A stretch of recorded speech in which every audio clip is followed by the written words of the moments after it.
If you walk through the abandoned factory districts of Norilsk today, you will see the rusting skeletons of Soviet industrial ambition frozen in permafrost. You will see smokestacks that once belched the fires of a superpower, now silent against the Arctic sky. You will see apartment blocks where workers once dreamed of a communist future, now crumbling into the tundra. You will see what happens when an empire runs out of money. The Soviet Union did not collapse because of military defeat. It did not fall because its people rose up in revolution. It did not crumble because its ideology was proven wrong on the battlefield. The Soviet Union was murdered by a price chart. In 1985, a barrel of oil sold for $31. By 1986, it sold for $10. That $21 difference was not an accident of market forces. It was not a natural correction. It was a coordinated assault, planned in the offices of the Central Intelligence Agency and executed by the Kingdom of Saudi Arabia. The weapon was simple. The target was specific. The result was the collapse of the largest country on Earth. This is the story of how energy prices are used to collapse governments. It is the story of how the United States and Saudi Arabia engineered an oil price crash that bankrupted the Soviet treasury, starved its military machine, and ultimately dissolved an empire that had terrified the West for 70 years. It is the story of the most successful economic warfare operation in history. It is a story about how the price of a commodity can become more powerful than any army. It is a warning that what worked against Moscow in 1986 has been attempted against Caracas, Tehran, and Moscow again. The playbook has been written, the weapon has been tested, and it remains loaded in the arsenals of those who understand that in the modern world, you do not need to invade a country to destroy it. You simply need to control what it sells. To understand how oil became a weapon, we must first understand the Soviet addiction. We must understand how a superpower built its entire economy on a single commodity. In 1960, the Soviet Union discovered the West Siberian oil basin. It was one of the largest petroleum deposits ever found. The Samotler field alone contained over 20 billion barrels of recoverable crude. Within a decade, Soviet oil production had doubled. By the mid-1970s, the USSR had become the largest oil producer on Earth. This seemed like a blessing. It was, in fact, a curse. The Soviet leadership made a fateful decision. Rather than using oil revenues to diversify their economy, to build competitive manufacturing, to develop technology that could compete with the West, they used the petrodollars to paper over the fundamental failures of central planning. They imported Western grain to feed their people because collective farms could not produce enough food. They imported Western machinery because Soviet factories produced inferior goods. They imported Western technology because Soviet research lagged a generation behind. By 1980, oil and gas exports accounted for over 60% of Soviet hard currency earnings. The entire economic model depended on one assumption, that oil prices would remain high forever. Then came the 1973 oil embargo. OPEC, led by Saudi Arabia, quadrupled prices overnight in response to American support for Israel. The price of crude jumped from $3 to $12 per barrel.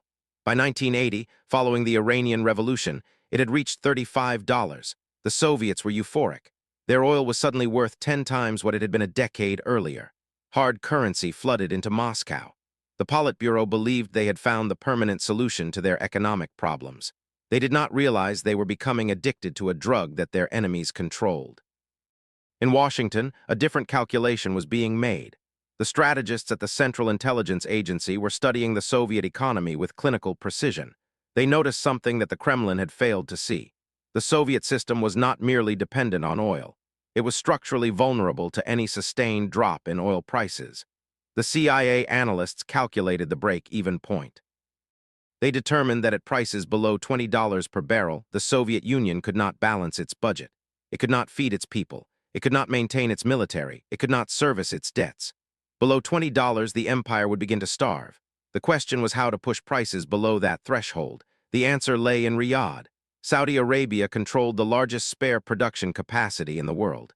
The kingdom could flood the market with oil at will. It had done so briefly in 1977, as punishment for other OPEC members who had cheated on their quotas. But it had never deployed this weapon strategically, against a specific target, for geopolitical purposes. That was about to change. In January 1981, Ronald Reagan entered the White House with a team of advisors who believed the Cold War could be won, not merely managed. William Casey, the new director of Central Intelligence, was convinced that the Soviet Union was weaker than it appeared. He believed that with the right pressure applied to the right vulnerabilities, the communist system would crack. Casey commissioned a comprehensive study of Soviet economic weaknesses. The conclusion was unanimous. Oil was the jugular. Cut the revenue and you cut the throat of the empire. The operation began with a secret meeting. In February 1985, CIA Director William Casey flew to Riyadh to meet with King Fahd. The conversation that took place in that palace would reshape the global order. Casey came with a proposal. The United States wanted Saudi Arabia to dramatically increase oil production, not by a few 100,000 barrels, by millions, enough to flood the market, enough to crash the price, enough to bankrupt the Soviet Union. In exchange, the United States offered the Saudis something they desperately wanted: security guarantees and advanced weapons systems, including the AWACS surveillance aircraft that Congress had been reluctant to approve. The Americans also offered intelligence cooperation against Iran, which had been threatening Saudi interests since the Islamic Revolution. King Fahd understood the implications. Saudi Arabia had long feared Soviet expansion into the Middle East. Soviet troops were fighting in Afghanistan, just a few hundred miles from the Saudi border. Soviet-backed regimes in South Yemen and Syria posed constant threats. The prospect of eliminating the Soviet menace through economic means without firing a shot was attractive, but there was a cost. Crashing oil prices would hurt Saudi revenues too. The kingdom would sacrifice billions of dollars in the short term. Fahd had to decide whether the strategic gain was worth the financial pain. He decided it was. In the summer of 1985, Saudi Arabia began quietly increasing production. The official explanation was that the kingdom was tired of losing market share to cheating OPEC members. The real reason was classified. By August 1985, Saudi production had increased from 2 million barrels per day to nearly 6 million. By December, it had reached 9 million. The kingdom was pumping oil at maximum capacity, flooding every market it could reach. The effect on prices was immediate and devastating. In January 1986, oil traded at $26 per barrel. By April, it had crashed to $10. In some spot markets, it briefly touched $7. The price collapse was the steepest in the history of the petroleum industry. In Moscow, the Politburo watched in horror as their revenues evaporated. The Soviet budget had been calculated on the assumption of $30 oil. Every dollar below that price ripped a hole in the treasury. At $10, the mathematics became catastrophic. The USSR was losing approximately $20 billion per year in expected revenue. This was money that had been allocated for grain imports, for military equipment, for the subsidies that kept the satellite states loyal. The Kremlin tried to compensate by pumping more oil. This was precisely the wrong response. Increasing Soviet production only added to the global glut, pushing prices even lower. The harder they pumped, the less each barrel was worth. They were running on a treadmill that was speeding up beneath their feet. By 1986, the Soviet government was forced to begin borrowing from Western banks to cover its shortfalls. This was a humiliation that the communist leadership had long avoided. The workers' paradise was now a debtor to capitalist financiers. The loans came with conditions. The Western banks wanted reforms. They wanted transparency. They wanted the Soviets to open their books. Each loan tightened the noose around the Kremlin's neck. Meanwhile, the Reagan administration was turning additional screws. The United States pressured its European allies to restrict technology exports to the Soviet Union.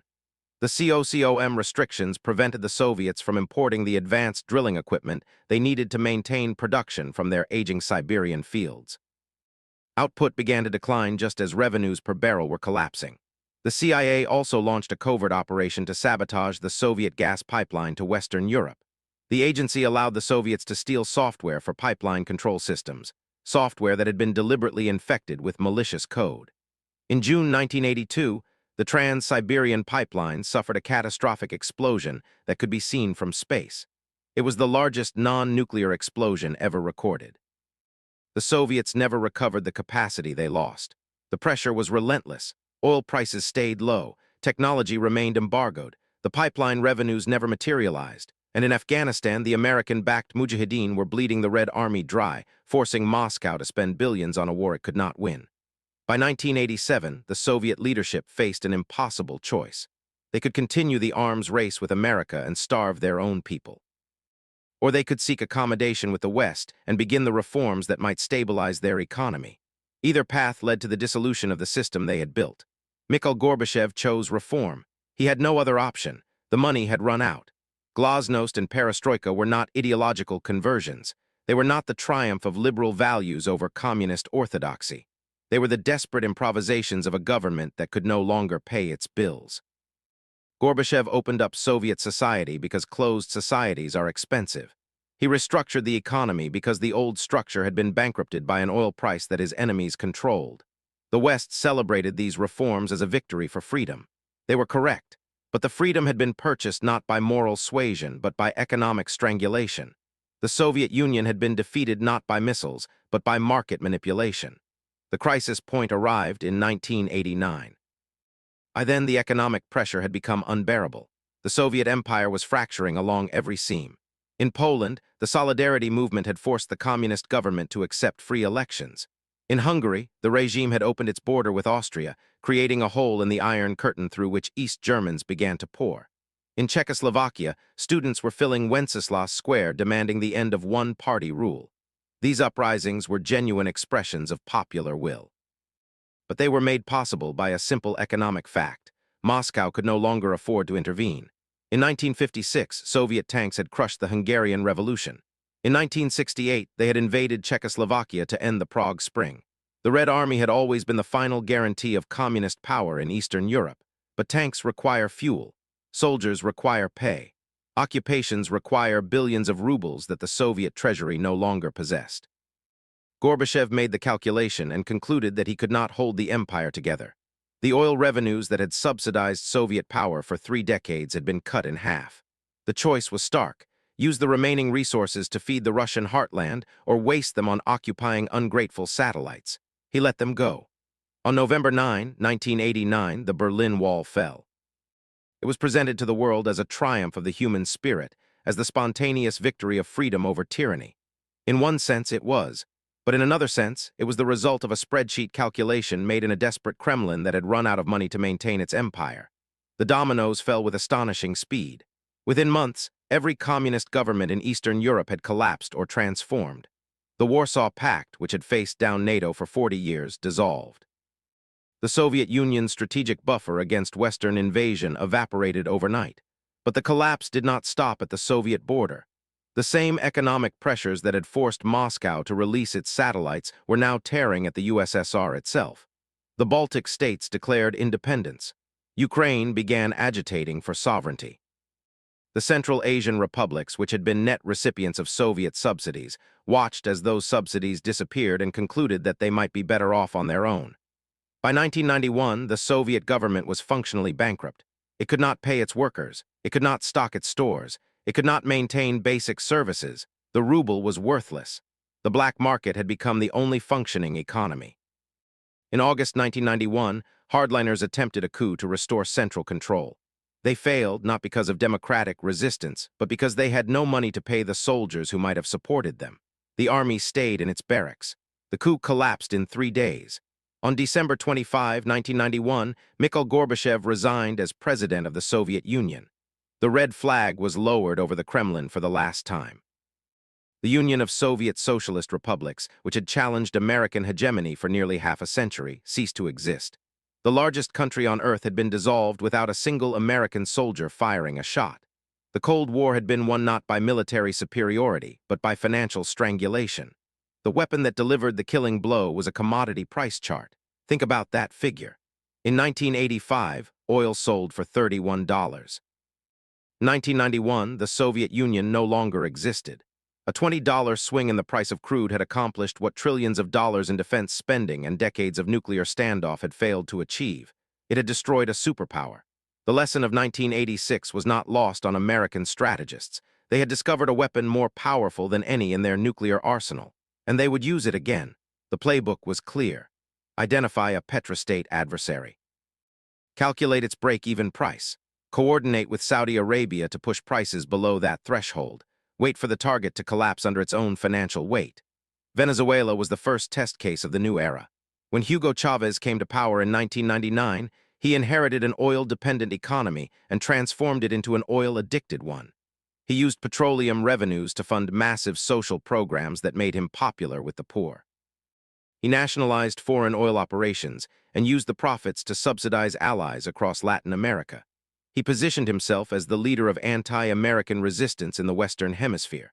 By 2014, Venezuelan government spending required oil prices above $100 per barrel to balance. The economy had become completely dependent on a single export commodity, priced in dollars that Chavez could not control. Then the price collapsed.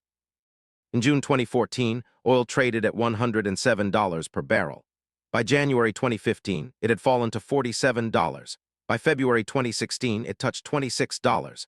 The collapse was driven partly by increased American shale production, partly by slowing Chinese demand, and partly by Saudi Arabia's decision to maintain high production despite the glut. Venezuela's economy disintegrated. Inflation reached 1,000,000%. Supermarket shelves emptied. Hospitals ran out of medicine. The electrical grid failed. Millions of Venezuelans fled the country in the largest refugee crisis in Latin American history. The Maduro government, which had inherited Chavez's oil-dependent system, struggled to survive. American sanctions compounded the pressure. The economy that had once funded Cuban doctors and Nicaraguan highways could no longer feed its own people. Was this collapse engineered by Washington? The evidence is circumstantial but suggestive. American officials had openly called for regime change in Caracas. The timing of the price collapse coincided with peak Venezuelan antagonism toward American interests. And Saudi Arabia, once again, was the swing producer that chose to maintain production despite the price war's effects on its own revenues. Iran faced similar pressures. When the Trump administration withdrew from the nuclear deal in 2018 and reimposed sanctions, it combined financial isolation with an oil market already glutted by American and Saudi production. Iranian oil exports collapsed from over 2 million barrels per day to under 300,000. The Iranian economy contracted by nearly 5%. The currency lost 70% of its value. The Iranian government survived, but only by imposing brutal austerity on its population. When protests erupted in 2019, the regime responded with violence that killed hundreds. The economic pressure had not toppled the government, but it had inflicted tremendous suffering on ordinary Iranians and weakened the state's capacity to project power abroad. And then there was Russia. Vladimir Putin had studied the Soviet collapse carefully. He understood that oil dependency had been the empire's fatal weakness. He spent 2 decades building foreign currency reserves, creating a sovereign wealth fund, and reducing Russian reliance on Western technology. He believed he had insulated his regime from the weapon that had destroyed his predecessors. In 2022, when Russia invaded Ukraine and the West responded with unprecedented sanctions, Putin's preparations were put to the test. The initial sanctions failed to collapse the Russian economy. Oil and gas revenues continued to flow through channels that the West struggled to close. The ruble stabilized after an initial crash. Russia appeared to have learned the lessons of 1986, but the war has now lasted for 3 years. The reserves are depleting. The technology embargoes are biting. Russian oil must now be sold at steep discounts to buyers in China and India.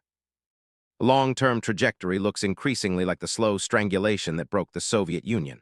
The weapon has not delivered a quick kill, but the pressure is cumulative. Every month of low-priced oil exports, every sanctioned technology import, every frozen asset erodes Russia's capacity to sustain the war and maintain domestic stability. The question is whether Putin can outlast the pressure, or whether the economic warfare will eventually achieve what military resistance alone could not. History suggests patience is required. The Saudi oil flood began in 1985. The Soviet Union did not collapse until 1991. 6 years of sustained pressure were necessary to break a superpower. The current campaign against Russia is following a similar timeline. The story of oil weaponization reveals an uncomfortable truth about the modern global order. Commodity prices are not neutral market outcomes. They are instruments of power, manipulated by states and coalitions for strategic purposes. The United States and Saudi Arabia have demonstrated that they can coordinate production decisions to target specific adversaries. They have done so against the Soviet Union, against Venezuela, against Iran, and now against Russia. The pattern is consistent. The results have ranged from devastating to merely damaging, but the weapon cuts both ways. In 1973, it was OPEC that weaponized oil against the West, quadrupling prices to punish American support for Israel.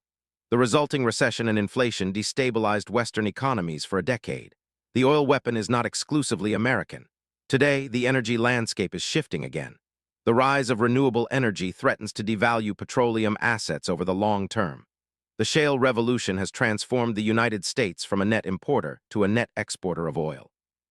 China is racing to reduce its dependence on imported hydrocarbons through massive investments in solar, wind, and nuclear power. The nations that remain dependent on oil exports are increasingly vulnerable. Russia, Saudi Arabia, Iran, Venezuela, Nigeria, Iraq, all of them have built their economies on a commodity whose value may decline permanently over the coming decades. They are sitting on assets that could become stranded. They are vulnerable to price manipulation today and technological obsolescence tomorrow. The lesson for these nations is clear but difficult to implement. Diversify or die. The Soviet Union had 30 years of warning that oil dependency was dangerous. Its leadership chose to ignore the warning and pump more oil. The result was dissolution. The lesson for the rest of us is equally important. When you see an oil price crash, look for the hidden hand. Ask who benefits. Ask who is coordinating. Ask whether market forces or strategic decisions are driving the decline. Energy prices are not just numbers on a screen. They are weapons of economic warfare. They have collapsed governments, redrawn borders, and reshaped the global order. They will do so again. The next target may already be selected. The production quotas may already be agreed. The price charts may already be moving toward the break-even point of some petrostate that has made powerful enemies. Somewhere, a government is about to learn the lesson that Moscow learned in 1986. You cannot build an empire on a commodity that your enemies control. The abandoned factories of Norilsk stand today as monuments to the hidden war that broke the Soviet Union. The workers who once believed they were building the future of humanity did not understand that their fate was being decided in the oil fields of Saudi Arabia, in the trading floors of New York, in the secret meetings between intelligence directors and Gulf monarchs. The Cold War was won not by soldiers, but by speculators, not by missiles, but by market manipulation, not by courage, but by calculation. The price of a barrel of oil rose and fell. An empire rose and fell with it. Nothing has changed. Everything remains at stake. I'm John, and this is the Cinematic History Tales channel. Subscribe now to stay ahead of the curve because when the history books are written, you'll want to be among the few who saw it coming.